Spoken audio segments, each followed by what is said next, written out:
मध्ये आपल्या सर्वांचं हार्दिक स्वागत आहे. मी असलम जारेकर. लातूर जिल्ह्यामध्ये निलंगा तालुक्यातील मौजे सिंदखेड गावामध्ये अत्यंत दुर्दैवी घटना या ठिकाणी घडलेली आहे. याचं कारण म्हणजे बँकेचा तकादा. हा तुम्हाला माहित असेल, तकादा किती होतं? 1,27,341 रुपये. मोठी रक्कम होती. मात्र त्या युवकानं वय वर्ष 22 सुशील बोलसुरे नावाचा तरुणानं अवघ्या 1,27,341 रुपयाच्या तकादा वारंवार लावल्यामुळे स्वतःचा जीव संपवला असा त्यांच्या कुटुंबाचा आणि गावकऱ्यांचा आरोप आहे. त्यांची परिस्थिती मी तुम्हाला दाखवतो.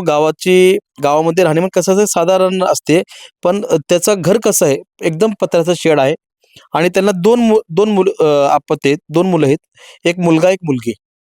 त्यामध्ये ते सुशील ज्याचा मुलगा होता, जे कर्तदाता होता, उपजीविका भागवणारा, आई-वडिलांना सांभाळणारा तो व्यक्ती होता, मुलगा होता.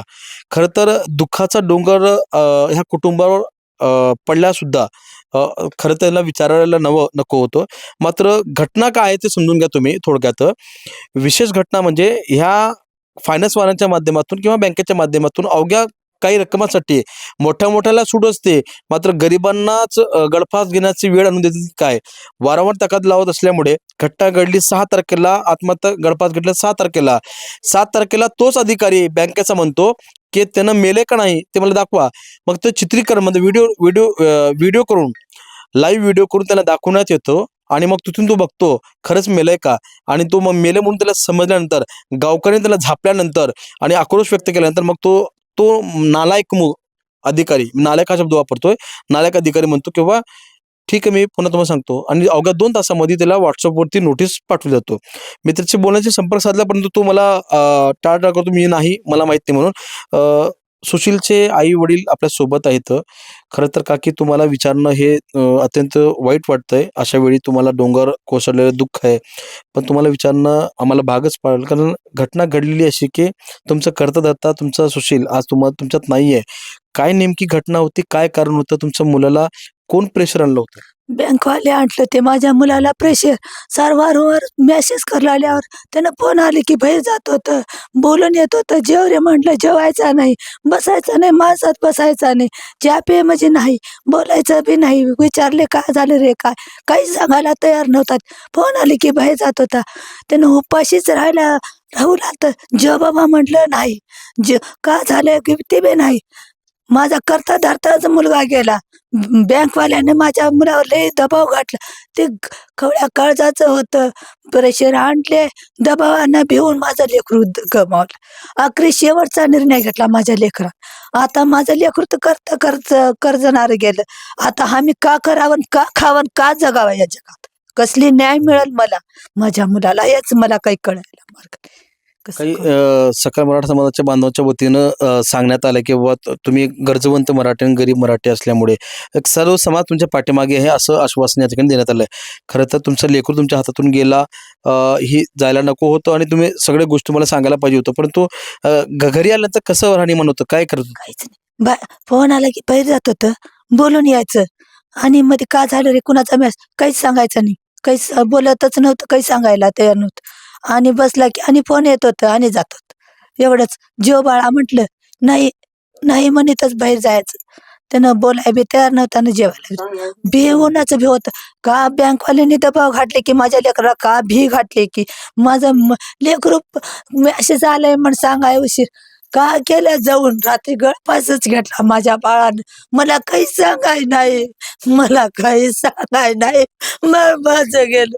मी आता का करू, मी आता कसा जगू, मी कसं करू, मला काय धीर घ्या काकी, धीर घ्या. खरं तर हे मला दुःखाचा काय डोंगर आहे. माझं काका बाळ तुमचं नाव काय आहे? दिलीप मोहन बोलफुडे. सुशील तुमचं कोण वालं? मुलगा. काय सांगाल, ही प्रकरण घडला, बँकेचा फायनान्सचा जे विषय होता? ते काय क्रेडिट कार्ड म्हण ते, आता मला माहिती पण नाही. आपण गावकरीचे हम्म. गावात असल्यामुळे तुम्हाला माहित पण मग नाही. आपल्याला ते कळतच नाही ती. ते घरी आल्यानंतर पुण्यामध्ये जे खासगी हॉटेलमध्ये काम करतो किंवा हा, राहतो, खाजगी हॉटेलमध्ये कामाला. आता इथं गावात आल्यानंतर कशी राहणीमान कसं होतं? राहणीमान काय, आलं येळ मशाला आलं त्यानं, येतो म्हणलं, ये बाबा म्हणलो, आलं 4 दिवस राहिलं, इकडं तिकडं बाहेर जायचं. आता गावात खाणं भेटणं, पिणं कसं होतं? खाणं पिणं काय निवांत, आलं की बसायचं, फोन आलं की बाहेर जायचं, असं होतं. बाहेर आता उगं बसलंय, पोरावत बसलंय, हे बसलंय, ते बसलंय असं.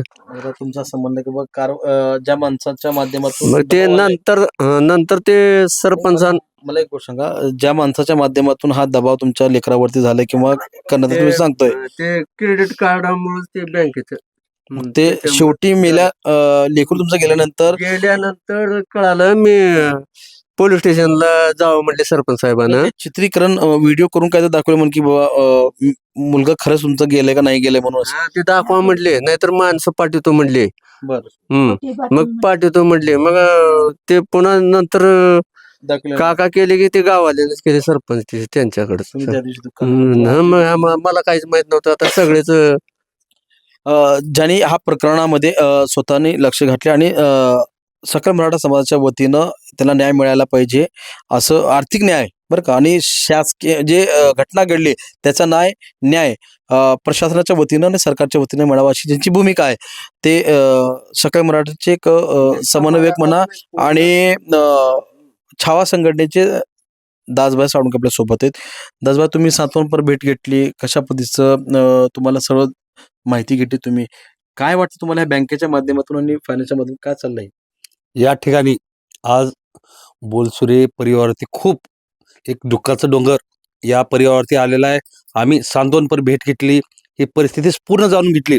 आज आईवडिलांना भेटलो, धीर दिला. पण या पाठीमागेची काय पार्श्वभूमी आहे बघितल्यानंतर आज अक्षरशः या बोलसुरी परिवारावरती सुशील हा मुलगा कमी वयाचा असताना पण स्वतःच्या खांद्यावरती हे घराचं वजं घेऊन चालणार होता. पुणे येथे वास्तव्यात होता, कामाला होता, तिथं ड्युटी करून आईवडिलांना सांभाळत होता. एवढंच नसून पण तो क्रेडिटच्या माध्यमातून सव्वा लाख रुपये काढलेलं होतं. त्याचं कुठंतरी आईवडिलाला ही गोष्ट कळेल, आईवडिलाला काय होईल, ह्याचे परिणाम काय होतील, आईवडील काय म्हणतील, ह्या बिहापोटी तो ह्या सर्व गोष्टी झाकून ठेवला. पण आज ना उद्या हे कर्ज फिटणार होतं, हे कर्ज काही राहणार नव्हतं. पण हे फायनान्सच्या माध्यमातून व ह्या बँकेच्या हे हरामखोर, हे बँकेचे अधिकारी आहेत, कर्मचारी आहेत, ह्या हरामखोरांमुळे तगाद्यामुळे मेलेला आहे. हा पैसा बुडत नसतो, आज ना उद्या परतफेड तर करणारच होता सुशील. पण एवढी ही घटना घडून सुद्धा 6 तारखेला ही घटना, सुशील आत्महत्या करतो, गळफास घेतो.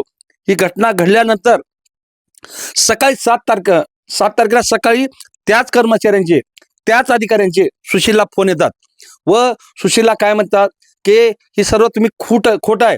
तुम्ही सुशीलच्या आईवडिलांना, सुशीलच्या घरच्यांना, नातेवाईकांना काय म्हणतात की ही घटना सर्व खोटी आहे, तुम्ही काहीतरी कर्ज हे फेडायची तुमची प्रवृत्ती नाही, म्हणून त्यांना दाब देतात. काय म्हणून की बाबा हा सुशील काही वारला नाही. हे वारंवार त्या अधिकाऱ्याला म्हणतात की सुशीलनं तुमच्या तगाद्यामुळं गळफास घेतलाय, तुमच्या तगाद्यामुळं आत्महत्या केली, सुशीलला तुम्ही मारून घालण्याचं पूर्ण ह्याच्यामध्ये तुमचा हात आहे, तुमच्या तगाद्यामुळे लिकरू माझं गेलं, असं बोललं सुद्धा नाही. तुम्ही खोटं बोलताय, तुम्ही व्हिडिओ कॉल करा, तुम्ही आम्हाला दाखवा, तेव्हा आम्हाला मान्य. जेव्हा व्हिडिओ कॉल केला, जेव्हा सुशीलचं पूर्ण गोष्टी सांगितल्या, तेव्हा त्या अधिकाऱ्यांनी कुठंतरी लागलेच त्यांची ही सारवासारवी करण्याचं काम, झाकण्याचं काम करण्यासाठी नोटीस पाठवले लगेच. म्हणजे हे हरामखोरांची कुठपर्यंत हे मजाला आहे, त्या मजालीला न घाबरता व आम्ही सकल मराठा बांधव म्हणून आम्ही ताकदीनं ह्या मी सकल मराठाचा का शब्द वापरतो, कारण गावात आल्यानंतर सगळे मराठा समाजाचे लोक जे होते ते म्हणत होते की गरजवंत मराठा खरं तर हे याला आर्थिक मदत व्हायला पाहिजे, म्हणून हा सकल मराठा शब्द वापरला. मग कशा पद्धतीने त्यांना मदत करण्याची आपण सगळ्या लोकांसोबत आम्ही तर आता सकल मराठा बांधव म्हणून आम्ही यांच्या कारवाईची मागणी कशी? आम्ही तर यांच्या भक्कम पाठीमागे तर आहोतच. पण गरजवंत मराठा जे असतो, आज यांचे घर बघितल्यानंतर आज कुठलंही यांना स्वतःवरती आता उदरनिर्वाह करण्यासाठी काहीच नाही. या ठिकाणी यासाठी आम्ही सर्व सकल मराठा बांधव या ताकदीने यांच्या पाठीमागे आहोत. आर्थिकच्या स्वरूपाने सुद्धा मदत करणार आहोत, पण यांना न्याय मिळेपर्यंत सकल मराठा बांधव यांच्या ताकदीनं पाठीमागे आहोत. आपण गावचे जे सरपंच ज्यांनी कारभार जे ज्यांनी बघतात ते त्यांच्याकडे जे पूर्ण प्रकार आलं आणि त्याच्यानंतर तो विषय संबंध लातूर जिल्ह्यामध्ये पसरत गेला. काय सांगाल तुम्ही, ज्यावेळेस तुम्ही संपर्क केला की बाबा माणसाला असं असं झालंय असं सांगण्यात आलं आणि त्याच्यानंतर तो व्हिडिओ कॉलिंग करून चित्रीकरून दाखवण्यात आलं की त्याच्यानंतर मग त्यांना माहीत झालं खरंच गेलं म्हणून, मग त्याच्यानंतर नोटीस येते, काय प्रकार आहे? ज्या 7 तारखेला सकाळी 7:30 वाजता जी माहिती मिळाली त्या माहितीच्या आधारे आम्ही घटनास्थळी गेलो. गेल्यानंतर मोबाईल होता खिशामध्ये. मोबाईल घेतल्यानंतर मग आम्ही मोबाईल पाहिल्यानंतर त्याच्यामध्ये एक कमीत कमी 9 कॉल होते त्या नंबरचे, क्रेडिट कार्डवाल्याचे, फायनान्सवाल्याचे, ह्याचे बँकवाल्याचे. आम्ही ते बघितलं पण आम्ही लावायचा प्रयत्न नाही केला. नंतर थोड्या वेळानं आम्ही पोलीस स्टेशनला आलो होतो. त्याच्यानंतर आम्ही आमच्या पुतण्याला कॉल आला की असा हा व्यक्ती असं या बँकेच्या एवढे रक्कम देणं आहे, बाकी आहे. आणि- पुते सरपंच ते ऑनलाईन ते बघून केलं असेल. हो, ऑनलाईन आमच्या पुतण्याचा ऑनलाईन नंबर काढलाय त्यानं बँक फायनान्सवाल्याने. आणि त्यानंतर हे व्यक्ती असं मरण पावलाय आणि फाशी घेतली असं म्हणल्यानंतर तुम्ही खोटं बोलताय काय, तुम्ही पैसे जिरवायचं बघताय, परतफेड करू शकत नाही असं तुमचं म्हणणं आहे. तरी ते शेवटी आम्हाला व्हिडिओ कॉल करून दाखवा म्हणला. आम्ही त्या टाईमला आम्हाला व्हिडिओ कॉल करून दाखवलं आणि नंतर त्यानं म्हणताय असं नाही तसं नाही, पैसे भरावंच लागते तुम्हाला म्हणल्यानंतर आम्ही ते फोन ठेवला. नंतर आम्ही निलंगा पोलीस स्टेशन येथे घेऊन गेल्यानंतर मग ते रीतसरप्रमाणे कारवाई करून पोस्टमॉर्टम करण्यात आलेलं आहे. तरी आमच्या या गावचं, आम्ही सिंदखेड गावच्या वतीने आमची एक विनंती आहे गाव प्रमुख म्हणून मी, तरी ह्या बँकवाल्यावर आणि हे फायनान्सवाल्यावर कडक शासन करावं हीच आमची नम्र विनंती आहे. हे सगळं प्रकार बघितल्यानंतर तुम्हाला खरंच सर्व समाजाला एक निंदनीय आणि एक संदेश देण्याची माझी गरज आहे. निंदनीय गोष्ट म्हणजे मृत्यू झाल्यानंतर हे त्या मुलाच्या कुटुंबाला सांगतात की बाबा तू चित्रीकरण दाखव, व्हिडिओ करून दाखव की बाबा खरंच मेलंय का. एखादी घरातला करता गेल्यानंतर कुटुंबावर संकटाचा डोंगर असतो आणि त्याच ठिकाणी तो बँकवाला असं म्हणतो की बाबा चित्रीकरण करून दाखवा, व्हिडिओ करून दाखवा की खरंच मेलं का, व्हिडिओ कॉलिंग करून दाखवा. किती दुर्दैव आहे. आणि दुसरी गोष्ट म्हणजे सर्व समाजाचा लाडका होता, सर्व समाजाच्या सोबत राहणार होता, निर्व्यसनी होता. घराचा पत्राचा शेड आहे. हो, घरात काही नाहीये, खायला अन्न नाहीये, करून ते केल्यानंतर तो आईबाप जगायचं. आता उपजीविका कसं भागायची, उदरनिर्वाह कसं जगायचं. त्याच्यामुळे गावात आल्यानंतर त्या सर्व समाजाच्या वतीने सांगण्यात येत होतं. आणि विशेषतः सकल मराठांनी म्हणले की बा मराठा समाजाचे जे बांधव होते, तरुण होते, ते म्हणत होते की बा सकल मराठांनी आम्हाला मदत करण्याची गरज आहे आणि न्याय देण्याची गरज आहे. जबाबदारी सर्व समाजाची, मात्र पुढाकार सकल मराठा समाजाने घेण्याची गरज आहे.